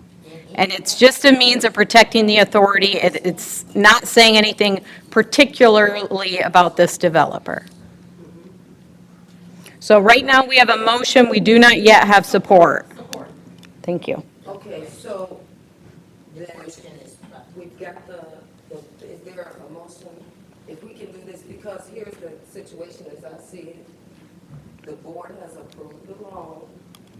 We contacted the attorney to ask for his opinion as to whether the route we're going is legal and doable. And he has agreed that it is. So the only thing to do. Well, he needs to prepare that personal guarantee. Is to prepare the document that we've already reviewed. You haven't reviewed any document. Well, excuse me. She hasn't closed. We reviewed what she's proposed, and what she's proposed has gone to the attorney, and we've agreed to it, and we've gotten the information back from the attorney that it's doable. So, Yeah, change it, adjust it for the personal guarantee. but, He's reviewed. okay, so he's adjusting it to make sure that her personal guarantee is there. So yes, let's do this as soon as possible. I don't see the necessity of a next month's signature. I don't see the necessity for that. Because if we're agreeing that what he's drawing up is what we want to do, she can sign it and we can move on. Well, we also need board signatures. So, I mean, I don't know that it's feasible to get something drafted and reviewed before then, and then get all the signatures outside of a meeting. I don't want to talk about this for another hour. The reality of it is, I do get it. It's taking a long time, but we're almost at the finish line. So we just have to have the attorney draft up the personal guarantee, and then we can all sign it and move on. I know it's took a long time, but we've been talking about this now a long time, and it's just the process. And if we have to do it again, it'll probably go a lot smoother because we'll have things in place. So sometimes the first time is a little bit rocky. You're okay with it? The question? We could do a call meeting. Right there. We could do a call meeting. If it's agreed upon with this board to have the attorney to do it, and it is agreed upon, and when he brings it back as soon as possible, we could have a call meeting. A special meeting? A special Yes, you could meeting. call a special meeting. We could call a special meeting to get it expedited as quick as possible. So how long is it going to take him to get it together? I'd have to ask him that tomorrow. Yes. What is his fee? $250 an hour, which is a reduced rate for this board. Shoot, that seems like that's outweighing the 25 that we giving away. So it seemed to me like Quote the this is motion. crazy. States the motion. State the motion. The motion is to have the attorney review from a legal perspective the loan agreement that Fishbeck prepared, and for the attorney to prepare the personal guarantee to sign at the next meeting. I mean, I can change that to prepare it as soon as feasible with a due date of the next meeting. No. And if, Take the next meeting. Wait a minute. I mean, otherwise it could Question. take longer than that. I would like to at least give him a deadline. As soon as possible, not no next meeting. Deadline. As long as you have communication with Ms. King and the attorney, we're fine. We're moving forward. Is that what I heard Director No. Chandler say? Is that what? Listen. We don't seem to have. Just a moment, board. He is our attorney. We are clients of his. Yes. And we want him to work on our Yes. as soon as possible. Now, when did he have this information? Yesterday? She just called him this morning. No, we just had our meeting today, How long has he had it? I believe Monday.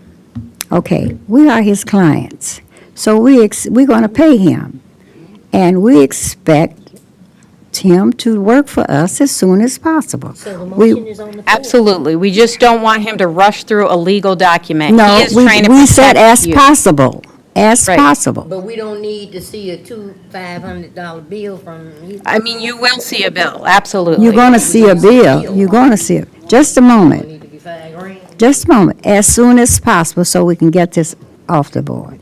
And you bring it back to us as soon as possible.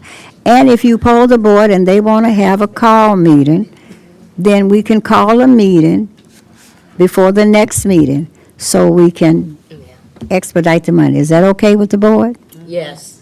Okay, thank you. Now, we So Member Adams, would you like to amend your motion to be as soon as possible? ASAP. And Member Warren, do you support that? To be as soon as possible with the deadline of the next meeting. You don't want to talk all this time and then he does it later than the next meeting. Because I think you were saying as soon as possible with worst case scenario, Yes. next Well, meeting. yeah, right? before the next meeting, yeah. But you make it plain that you want it before the, prior to.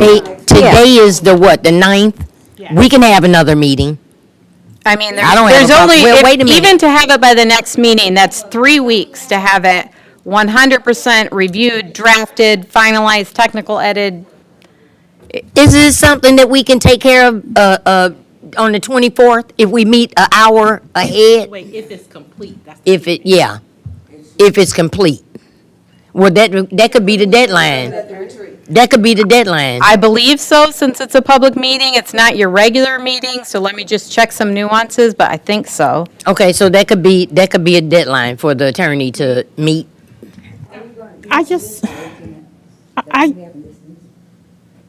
What's that? The retreat, absolutely, we would have to notify for that. So I just want to be clear what the motion is.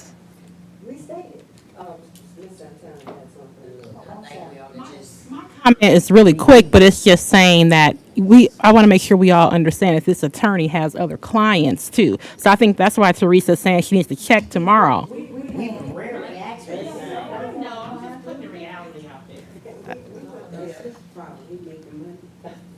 I make a motion that we release what we stated to begin with, for real. Okay. I'm not sure what the time frame is. I mean, the motion is for him to move forward reviewing the agreement that Fishbeck prepared and for the attorney to prepare the personal guarantee. Now, you said, Commissioner. ASAP before the deadline, so that way Yes, prior to. Okay, so what are the chances of wood and everything going up? With gas ass, So Member Adams, you made the original motion. Are you comfortable with that? I am. ASAP with an absolute deadline of we need to have it ready to sign at the next meeting. To the next meeting. Yes, next Right. meeting, Right, next meeting, we would like to see the documentation for okay. us to And approve. Member Warren, are you comfortable with that, for your support? Okay, so now we have a motion on the table. Okay. Bennett? I'll abstain. Tony? Yes. Kennard? Yes. Chandler? Yes. Adams? Yes. Warren? Yes. Robbins? Abstain. Okay, motion carries with, oh, I'm so sorry, Hull? Yes. I was reserving you for last as our esteemed chair. I apologize. So, motion carries 6 yeses and 2 abstentions.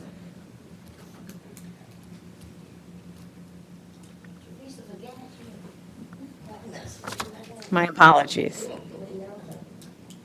Okay, I believe that brings us to our new business.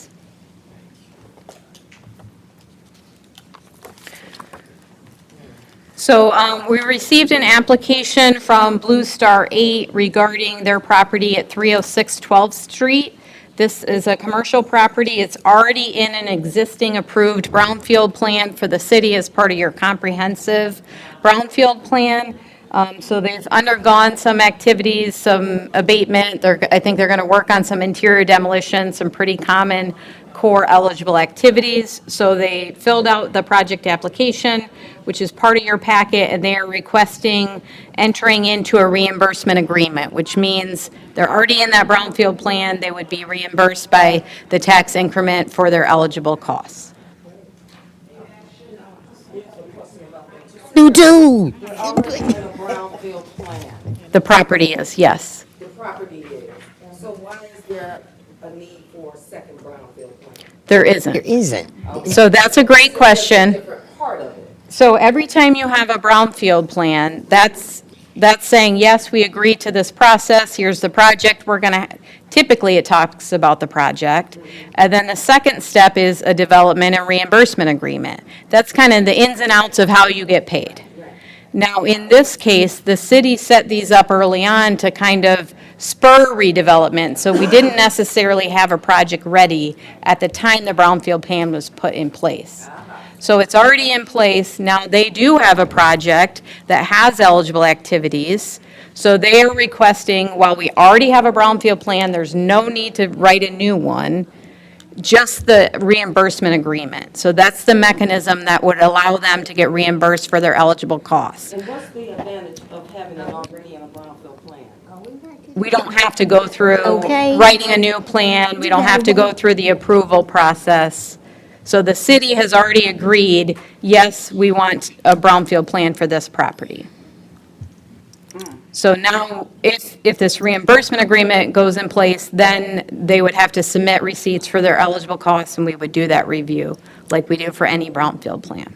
My question is, Just a moment. Please wait till you get recognized before you speak. is that just me? No, whoever else, Make it clear. Commissioner Knight has her hand up. Yes, Teresa, I want to know that with this, you said they're in the plant, the brownfield, Have been for almost Yes. 20 years. well, that means that they can have several different locations of Yep. this, and they don't have to go Yeah. through the process? I'm not sure what you're asking about several different locations. Okay. This is for one piece of property located at 306 North 12th Street. Uh-huh. I think it's north, 306 12th Street. And so they would do redevelopment and get reimbursed just for this one property. We're only talking about the taxes in this property. It's part of the former Tobias Tank Farm, and there are multiple parcels in that plan, but this is for one parcel. She still has the floor. Okay, I'm just trying to get a clarity on it because I know there's been many projects that you've had to come forth in the brownfield, and yet there was not a plan for the property. But they entered it. I don't know whether this is something to do, it's been changes made since then, but from what I'm understanding, there's some of those projects has been, that the purchases of the properties there was entered into the brownfield, that they have had them just sitting for years. So I'm trying to get a clear understanding exactly how do it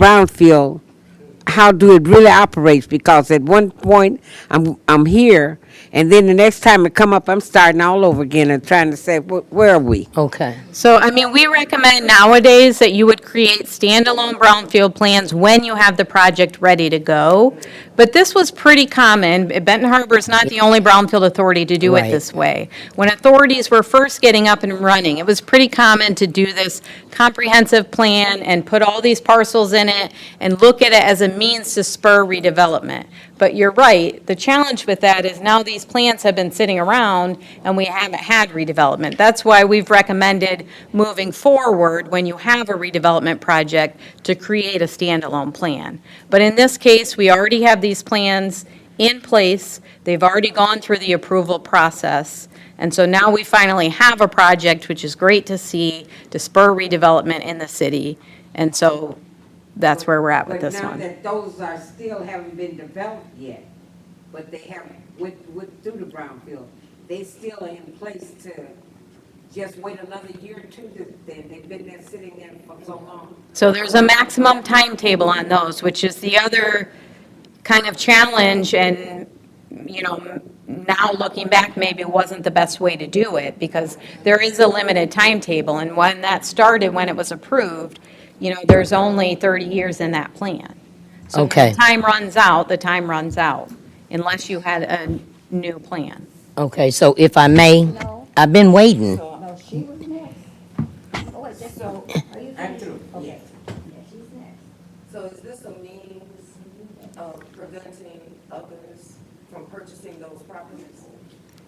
No, it's privately owned property. They're privately owned Yes, in a city's brownfield. yes. Okay.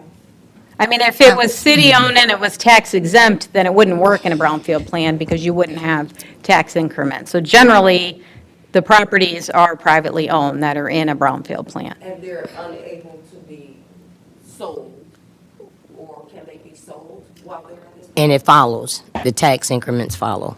They could be sold. I mean, whoever incurs the costs, they're the ones who would get reimbursed, but also whoever is the property owner has to pay their taxes for there to be Yeah. tax increment. In this case, the developer and the property owner are one and the same. So they're developing the property, they are paying their taxes, so they would be reimbursed through that tax increment for the costs that they paid for that would be generated through the increase in taxable value after they paid their taxes and And after the value. 30 years or 20 years, whatever that is up for this one, then they have to come back for a new brownfield We, plan, Well, or would they? What happens? as of right now, then the plan ends. Then the plan ends. If there's a new project, then that would be a whole different discussion that would require the approval process like any brownfield plan. But you wouldn't typically say, we're going to create a new plan just to start the clock over. You'd have to have something that's different. actually, Just a moment. Yes, I'm done. You finished? Thank you. I'm finished. Now, you have the floor. well, thank you, Madam Chair. I'm looking at, is that the area right there where, old Jerry Hunt's was? We're somewhere else. Okay, question because, We do have a representative from the Okay. developer here, Trevor Carlson. okay, so- while Trevor is getting comfortable though, I just want to say this to my remembrance, and I want Teresa to help me if I've forgotten. I like to think I'm not catching Alzheimer's, but there was a map of an overall $500 million development that consisted of a whole bunch of properties of the area of the city of Benton Harbor, where developers that chose to come forth and enter into a development agreement to recapture some of their tax dollars up on cleaning up properties for redevelopment, as well as fixing up their properties for redevelopment, with the hopes that they could somehow pay employees to upkeep, grounds and that type of thing. That was part of the jobs portion. But not only that, adding to the city's tax base, because we ain't got nothing. We underwater.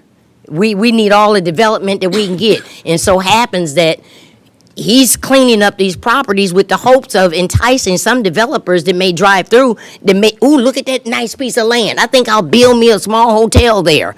That's tax dollars. Somebody's got to fix the beds. Somebody's got to make the coffee. I mean, and that was my mindset then, and I see it still functioning, which is why I appreciate the things that the Kings are doing, because they're doing kind of like sort of another end of it, but allowing us to capture tax dollars after putting these houses back on the tax roll that were just sitting dormant. They're actually raising the taxes and selling these homes to first home owners and helping the citizens of Benton Harbor to become responsible, accountable for taking care of something that they can call their own. Am I in the right place? Teresa. Okay, so are we, no. Teresa, are you Are finished? are we down in that area though where, Don't ask him a question. You finish your statement and let him make his. okay, but I'm trying to figure out what area it is, because I He'll know. tell you. Wait till you finish. Go ahead, go No, ahead. no. Are you finished? I am for now. Okay, you have some.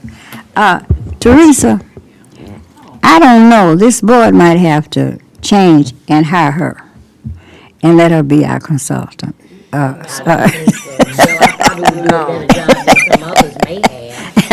And let her be our consultant. I'm pretty much trained. Because she knows a lot, and I know she knows a lot, but we don't have time for her to sit here and tell us everything she knows. Now, go ahead on. Hi, my name is Trevor Carlson. I'm a representative of Blue Star 8 LLC. And to answer your direct question, it's the brick building that's located directly behind the Family Dollar there. just off of Riverview. It's in between 12th and Riverview. It was a building that was essentially really close to falling down, and we've decided that we want to rehab it, and we're spending a lot of personal investment into that building to make sure that that happens. And if you're aware of any of the product that we've put out here in the city, we do a really, really exceptional job. So we're excited about this project, and I've personally been working really, really hard on it. So, yeah. I know where you are. Oh, wait, no, see, let me look down on this end. Anybody else have anything? All right, now we're gonna go back here again. Miss Commissioner? Thank you. Now, I know Blue Star has other properties here, too, Yes, ma'am. right? And some of them been sitting for a long time. You got the Calvin Britton, is it? The Calvin Britton School, sure. It's been sitting there a long time. Yep.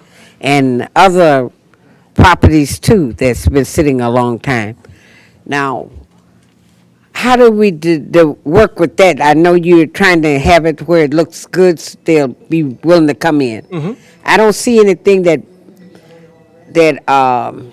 what do you call it, dresses up any of those places for someone that would want to come in and say, you know, I want to develop this for one thing or another. I know at one time they was talking about having some kind of child center at that particular school, right? Sure. Well, there's always. But it just fell through somehow or another. Well, I can't speak on specifics of deals that have fallen through, or maybe deals that are in the works or down the future. That's something that I can't sit here and speak on today. But it's certainly our wish is to utilize that building to its highest and best use. But when that time comes, it comes. We can't force that. How long has it been set, have you all had possession of it? I don't know the answer to that question. But specifically that building, I don't have the answer to that question, but we've actively tried to put someone in that building and/or are looking at redevelopment plans for that building as well. But let me just remind you about your comment on some of the buildings that have been sitting vacant. You know, we are a small business and we do own multiple buildings down Main Street, and I can tell you that you guys will see in the last 5 years alone the development that's happened. I mean, we've taken multiple different buildings that were in a spot where they were blighted and they were dangerous on Main Street, and we've taken them down and torn them down, and they are ready for development. And we've also redeveloped really beautiful buildings. If you look at our building at Saranac Flats, which is 376 West Main Street, that was a building that was an old warehouse, I don't know, 30-something thousand square feet. That was 376 West Main Street. And we developed that building and took multiple millions of dollars to redevelop that building. And now it's a corporate headquarters for Corona Tools, which is a massive company all over the world. And it's the Southwest Michigan Planning Commission, and there's 8 luxury apartments upstairs, and that's a beautiful building. We also have redeveloped 330 West Main Street, which is the EOF, which is Emergency Offsite Facility for Holtec International, which is doing their restart, and is the office center for Connexus Group. So those are just 2 examples of older buildings that we have rehabbed, and you see the quality that we do.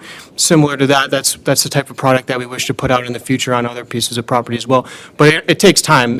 Development doesn't just happen overnight. Specifically, those projects that I just talked about, those took years in the making. So when you're a smaller company, a smaller development company, you can't work on 10 buildings at a time, right? You can work on one at a time, and that's progressively what we've been doing and showing. And in the meantime, the properties that we're not able to work on, we manage them on a daily basis. I can tell you that's my job personally to do that.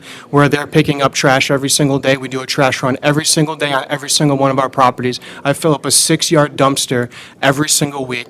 Every single week. We're up on, by Calvin Britton specifically, I can tell you that we have someone go up there on a weekly basis. We have people going down Main Street every single day. Down in the Arts District, we have someone picking up trash every single day. And just on a property management team alone, we're active on all of our sites every single day to beautify this city, and not just along with trash, but landscaping. We mow all of our own lawns, and we make sure that they're on a schedule and that they don't get missed. And so we're really doing our part here, and we're making a concerted effort to improve this city. We don't want to just be a transaction here. We want this to be transformational, and to be transformational, it really does take time, and it takes a lot of effort, and it takes a lot of money as well.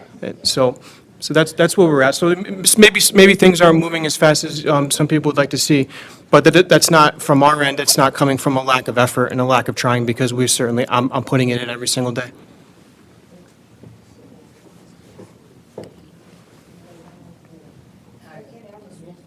Anything? She may not be finished. I think I shouldn't ask anymore. Go ahead. You all speak about time, so I can. No, leave no, it no, alone. you remember. No, I was just, other thing, you have occupancy in those places that you have completed, that you were just talking about? Absolutely. Because this is one of the things they wanted to make sure that everything is back on the tax roll and things like that. Sure, yeah, 100% of our apartments are full. Our commercial spaces are all leased out. At 376, 330, we have, I believe we have one vacant suite that we're, have for lease, but other than that, all the spaces are occupied, and they're, again, with high-quality tenants that pay taxes here in the city of Benton Harbor. Are there any of them residents from Benton Harbor that moved into those apartments? Well, they are residents. Originally? Prior to moving into those, are these people from out of town that moved into these places? I don't know if I can speak on specifics of where someone has come from, but She just got the floor. they're all residents now. They live here now. I know they have to be because they're living. Because they're living there, that's correct. Yeah, but I was just thinking where the people are We transitioning here. we have a lot of people that move in from out of town that choose to live at Saranac. Okay, I'm through. Thank you.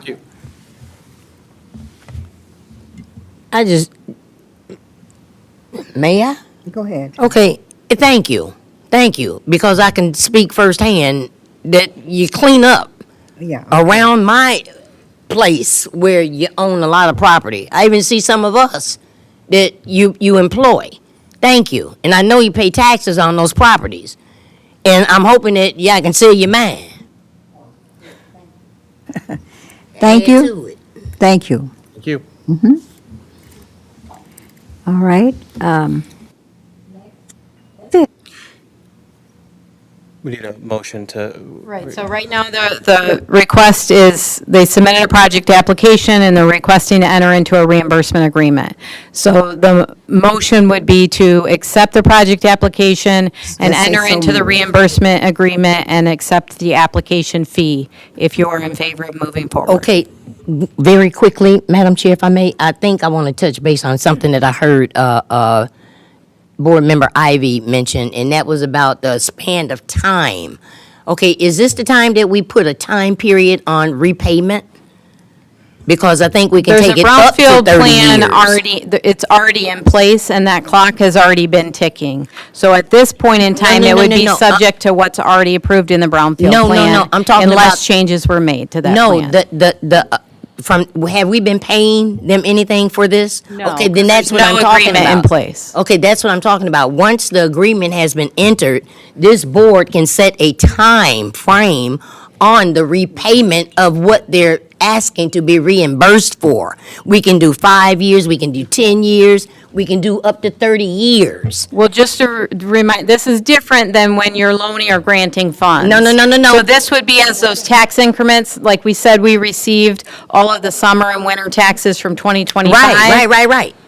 So, but Right. I don't know that this property has been capturing. In fact, I believe I looked in, and as of 2025, it was not. Okay. So if we want to move forward, I would tell the assessor, this is in an approved Brownfield plan. The Brownfield Authority has entered into a reimbursement agreement. We need to make sure we are capturing so that as those funds are deposited in this board's account, and they come forward and submit a reimbursement request that says, here's all of our invoices. Okay, And they've okay. been reviewed, yep, those are eligible, here's our proof of payment.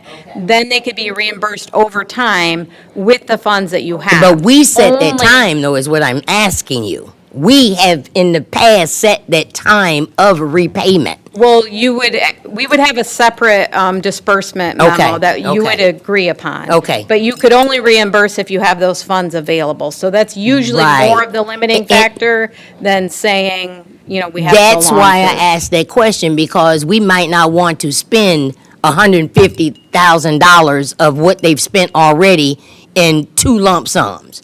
We have the authority to set a time frame on the amount Or how long a Once we period of start time? capturing, those funds can only be used for eligible activities. So you can't use them for anything else. So there wouldn't really I'm be an aware of that. advantage. I'm talking about for repayment. Right. Right. I don't know that there's an advantage to holding on. If you have the funds available and they've been approved, then you would disperse them. I mean, that's the function of the Wait a board. minute, wait, I know it, wait a minute. If that was the case, we would not have the funds that we have right now if we had paid the developers everything that have come forward and upfront. You get I mean, you shouldn't be holding on to funds that are TIF restricted for Okay, the but purpose of it's trying no to earn biggie right now. an We increment. go one thing at a time. Okay. Because he first has to, okay. So I'll make the motion that we. Support. Okay. Can I ask a question about the law enforcement officers in the various It's counties? not really public comment, but. Ma'am, can I ask a question about the law enforcement officer when my money was stolen from my house by my oldest son, Junior, and I've been all over Marion County trying to get justice and they can't do nothing about it? Actually, get through with it, what you're going to say. I guess not. Okay. We'll let you say something after we get to it. Go ahead. Okay. I believe Member Warren was going to make a motion. So yes, I would like to make a motion that we proceed with accepting the reimbursement agreement. Do I need to be specific for the Brownfield plan at 306 12th Street? Is that good enough? And accepting the project application fee? Yes, and we'll accept the project application. Thank you. Support.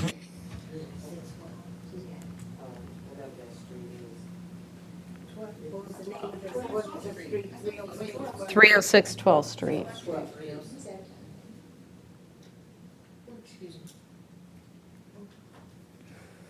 So we have a motion to accept entering into the reimbursement agreement and accepting the project application and associated application fee. Well, we don't have support Support. yet. Support from Adam. I did.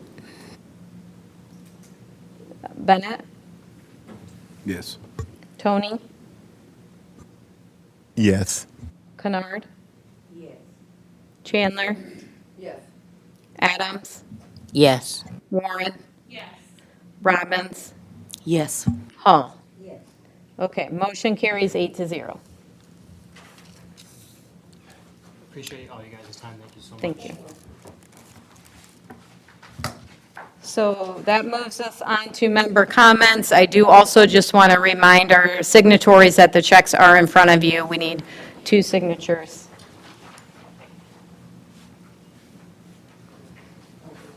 Is that it? Member comments, I'm gonna go with that, we have, because they have to leave, they've got to sit here. And after they comments, they can get up. No, Madam Chair, I don't have any comments. Neither do I. One. And I'd like to apologize if I disturb anyone, but your best thing to do is get a clear understanding. So sometimes I want to almost just shut off and not even get a clear understanding. It seems like I'm just a dummy because I feel like I'm under pressure when I'm trying to get a clear understanding of something. So I apologize if I hurt anybody's feeling when I ask questions, but I was asking that young man so I could get clear and understand because of things that has occurred time and time again, and I see things happening. I want to have a clear understanding how this works. Did you get So a when chance to something else ask him? comes up. Did you get a chance to ask him? Yeah, he answered my questions as best Yes. he could. You got- There's some things he said he didn't have that information Right. about.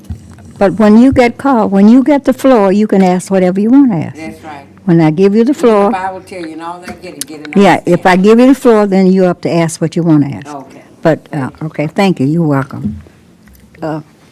Chandler? No comments, thank you.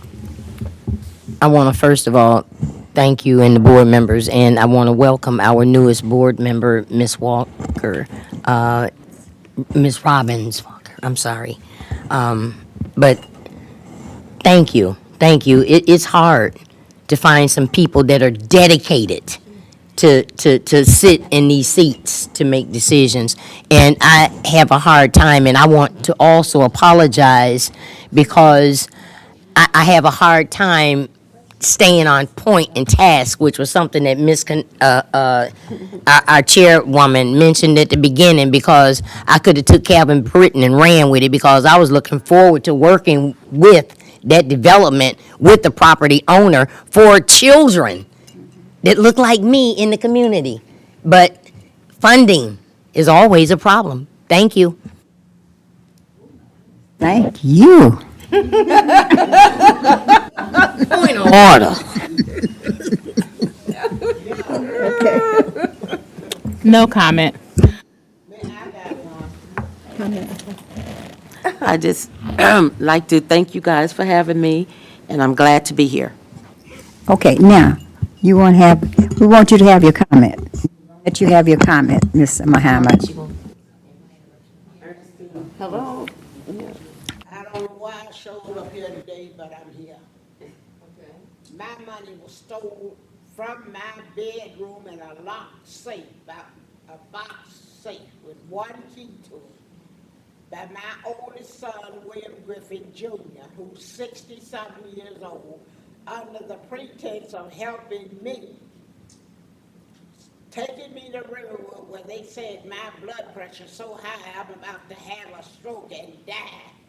I take it at home, I don't never get that. I got my own monitor at home. Every time I go to my doctor, I take my results. Hers always sky higher than mine, never lower than mine. That's a problem. I can read, I can write. In fact, my mama said, when I was 5, I went directly to first grade, skipped kindergarten altogether. Now, he done stole all of my money, and I've been all over Berrien County with the law enforcement officers trying to get some justice since last year. It'll be a year soon.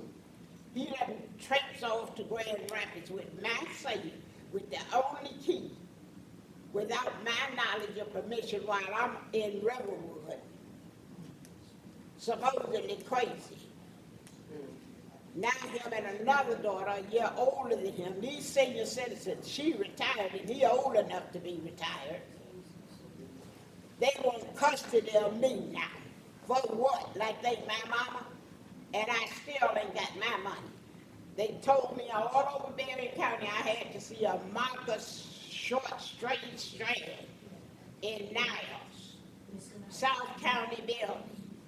Only reason I remember his name, I ain't never seen his last name, it's a new one on me. His name is Marcus something, the only reason I remember that because my minister here, Mayor Marcus Muhammad, that's his name right there, he ain't here today. And ma'am, what is it that you're asking of this board? How come I can't get no justice and get my money back? He done took it into his basement in Grand Rapids. Okay, I've been all out on Territorial, I've been all in Niles, I've been in Berrien Springs, all over Miss Gennard, County trying Miss to get Gennard, my money back. Miss Gennard, would you speak to her and tell her this is not the board that we do that? Would you speak to her? Let Miss Gennard do it, she brought her here, not you do. We can see if we can go down and see if McGinnis can do anything, direct us. Because I need my cash, I've been saving for But she home don't repair. live here, she lives in. Okay. And now they want Yes, custody of me. she lives in They'll be crazy before I will. Okay. I don't They want got police cuss up in officers here, but down I there, will. not here. Okay. We ain't gonna use our tax out here. Okay, thank you. Thank you. We have no further business. Someone make a motion to adjourn? Thank 10 p.m. Roll Thank you. call. Thank you. Okay, and we got 2 signatures on those, correct?